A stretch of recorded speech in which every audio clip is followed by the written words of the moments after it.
Hello and welcome again to the Kidney Kitchen. Today we're doing a very simple, quick and easy dish, vegetable frittata. A bit like a posh omelette really, if you like. It's all good because it's done in one pan, which I love again because I love cooking but I'm not too keen on washing up side of stuff.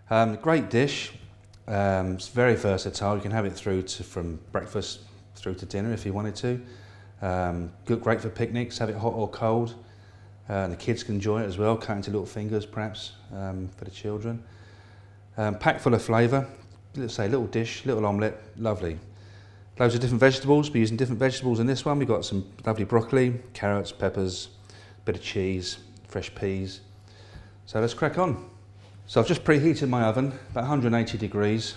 So I'm going to put the frying pan back into the oven. I'm going to make a little base now, a little omelette base for the frittata. So I'm using half a dozen eggs, and the recipe is for 4 people.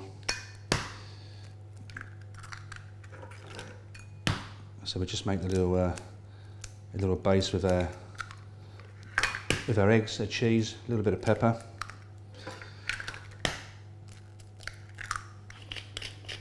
a little twist of pepper.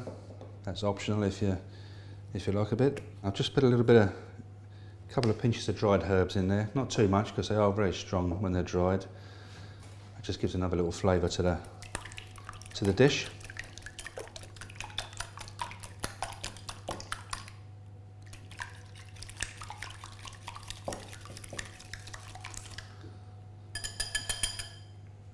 So there's our base, and I'm just going to put a little bit of cheese in there. I've got some brie here, all softened up. I'll just sort of put it into little bite-sized little pieces. Just drop that into your egg mix.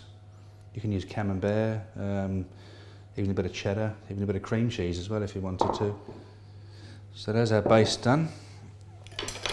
Like I said, I've got some nice vegetables here. And I've finely chopped an onion there, and I'm just going to crush a clove of garlic into it. Again, it's an optional thing. If you don't like garlic, you don't have to have it in there. So there we go. Like I said, we've got some lovely vegetables here. I've already blanched the carrots, plenty of hot boiling water. Blanch the carrots and the broccoli. Very important you do that. Part board them, so blanching is part cooking them. So still a little bit of bite to them, and then you're just going to finish them in the frittata itself. Okay, so there's my little frying pan. I've got one with a metal handle because it's got to go in the oven. So be careful if you've got one with a plastic handle because that's not a good idea. So I've got one with a metal handle. And we're just going to start the frittata off on the top of the stove. Just a little bit of olive oil.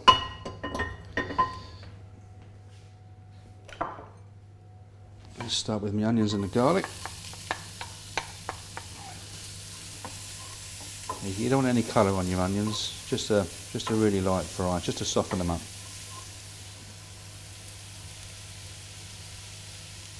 There's my peppers.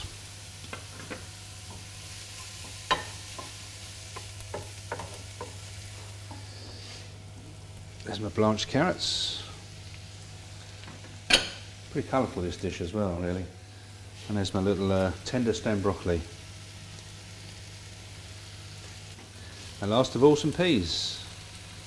Fresh peas or frozen peas. These are frozen peas if you prefer. I think that's one of the best frozen products on the market is frozen peas. I use them all the time. So you can see just by looking at all those ingredients in the pan there, it's going to be every mouthful you have is going to be pretty tasty. Really good for you. So I'm just frying it off just a medium heat, just for about 5 minutes. And then we're going to pour our egg mixture onto it, and then in a preheated oven for about 8-10 minutes, 12 minutes possibly, till it's really puffed up and nice and golden brown. Great for using up all your old vegetables at the end of the week as well. Maybe after your Sunday lunch, or if you've got some vegetables left over for Monday, this will be a good one to use up all that. Okay, about 5 minutes on the cooking, and then we're going to pour in our egg mixture. There you go, see what I mean when it's all in the pan together? So I'm just going to give that a few minutes on the top of the stove just to set up a little bit, just around the edges. You'll see it turn a little bit nice and golden brown. There you go. And then we're going to put that in the oven, I say for about About 8 to 10 minutes, but we'll keep an eye on it during the cooking. There you go, it's about 180 degrees for a good 8 to 10 minutes.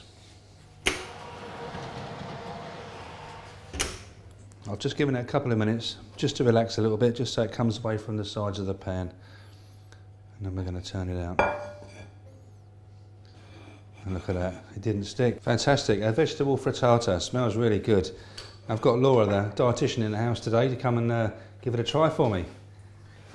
How you doing? Yeah, really good, thanks. Like looks frittata? Wonderful. I don't really have it very often, but it's lovely and colourful, and it looks great, quite isn't it? simple I'll cut you a wedge. to make. Like I said at the beginning, very versatile dish indeed, I think. Yeah. Can be enjoyed, like I say, breakfast, lunch, dinner, picnics. With different the fillings kids even and like things. it. Yeah, yeah. Yeah, no, that sounds Have a go, good. see what you think. Tuck in. So you saw the vegetables that I used, or I used the carrots and broccoli and onions. And brilliant that they were boiled slightly to start, just to get rid of some of the potassium before it went into the meal.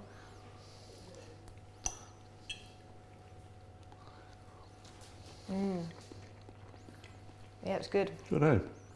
Really nice flavours, yeah. Packed full of flavour. What could I serve it with? I haven't done anything else with it. Usually, perhaps at home, I'd have a chutney or something like that, or some runner beans, or we could have a little salad next to it, something like that, or not. You need to be careful with some of the salad leaves. Looking at it, I'd say it's really good. It's got your vegetables in it, it's got your protein from the eggs. So to make it more of a balanced meal, you'd have some kind of carbohydrates, so something like pasta or rice or couscous, something like that with it. It's a pretty full-on meal just on its own, really, isn't it? You don't really need too much else. Yeah, no, it's good. I mean, the eggs, most people know that eggs are sort of packed with protein, so if you come home from dialysis, this would be a really nice meal to have to sort of replace the losses. Perfect. I just put a little bit of brie in there, but I did say you could use a little bit of camembert, a little bit of cheddar, could you use?